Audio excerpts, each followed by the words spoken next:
When I received the Zenith Defy Skyline on my desk, I didn't even think about how to present the watch in video. The initial comments I saw online were all positive and everyone agreed with each other, just like the internet always does. Anyways, I wore it over the weekend of a snowstorm here in New York and got my own hands-on experience with this watch.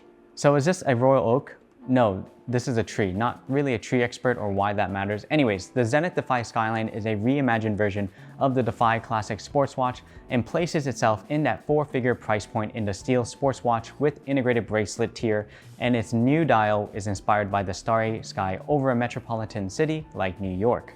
Today, I'll break down the new details of the Defy Skyline Black Dial and afterwards compare it to the highly demanded market of existing integrated bracelet sport watches, anywhere from a Tissot PRX to an Audemars Piguet Royal Oak.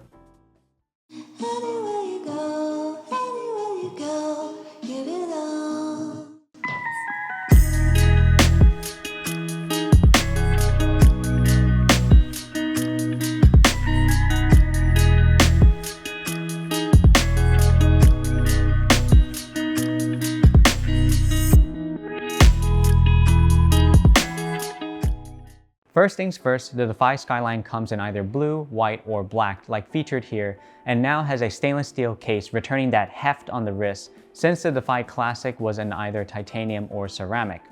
This at first surprised me since the Skyline case is top heavy, so the first couple of minutes on the wrist was me adjusting and getting used to the weight distribution.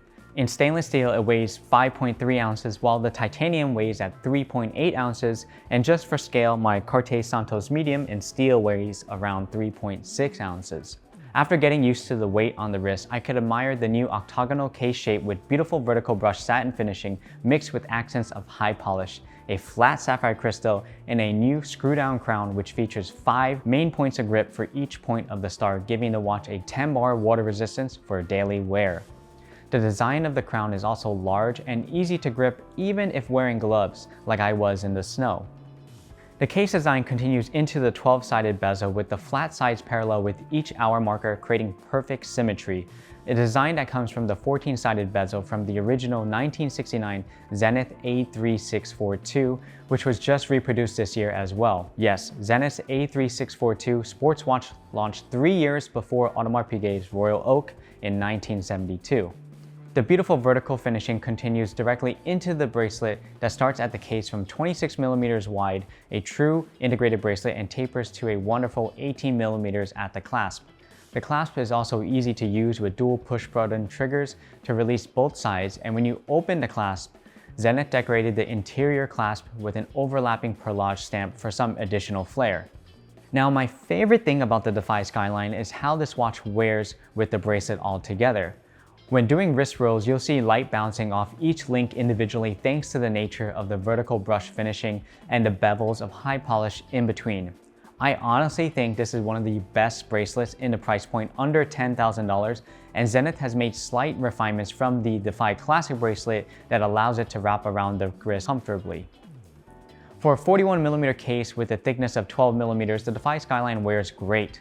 With the integrated bracelet on, the Defy Skyline has a slight flare and measures 55mm end link to end link, while the standard lug to lug of the case is 46mm, and on rubber strap it wears around 52mm. So even for my 6.4-inch wrist, it wears much better than I had expected. But if you were to ask me, I personally would prefer a smaller case size to account for the bracelet flare on the integrated bracelet. Now, a neat innovation that Zenith adopts into the Defy Skyline is their own easy switch system to change from bracelet to rubber strap without any tools. At first, it was a bit tricky for me, but now that I've been swapping back and forth for 3 days, it's extremely easy to use. To remove the bracelet, hold down the push button underneath the case and simply peel the bracelet away from the case in an upward motion. To put the strap back on, simply hold the bracelet up parallel to the case, put the 2 prongs of connection into the case sole, and let the strap slide right into position with that super satisfying click noise. The black rubber strap that comes with the Defy Skyline Black features the 4-sided star logo throughout and has a double butterfly folding clasp that simulates the bracelet wearing experience, except with a rubber strap. From afar, the dial feels familiar, but up close you'll notice all of Zenith's original nuances. Instead of a classic clean sunburst dial, there is a starry skyline pattern throughout the dial, and just like the night sky, it is pitch black with just accents of light coming through the markers and a Zenith star logo placed right underneath 12 o'clock. It definitely a play on the popular waffle dial appearance, but if you look closely, it in fact is the exact opposite, as it is Zenith's four-sided star logo and then recessed and imprinted into the dial as opposed to rising above the dial to create that depth.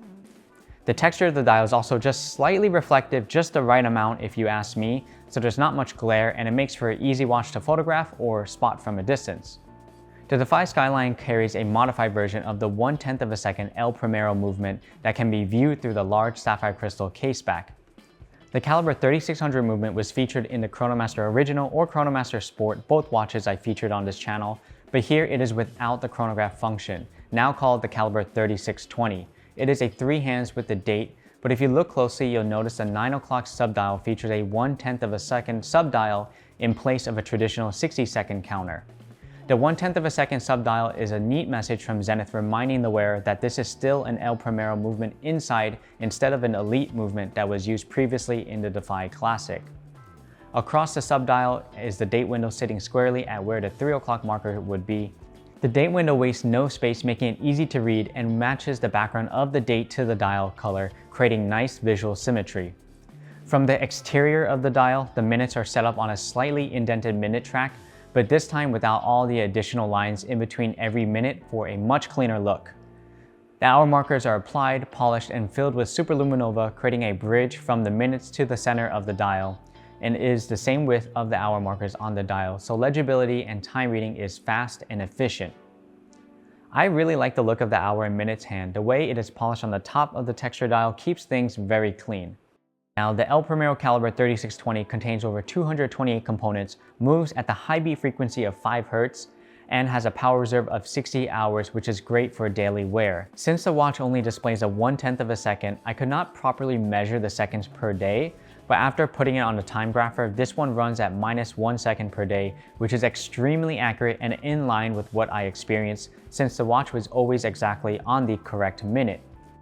In comparison to the current market of integrated bracelet sport watches as put here nicely by Anthony Du, go follow him on Instagram, he's great.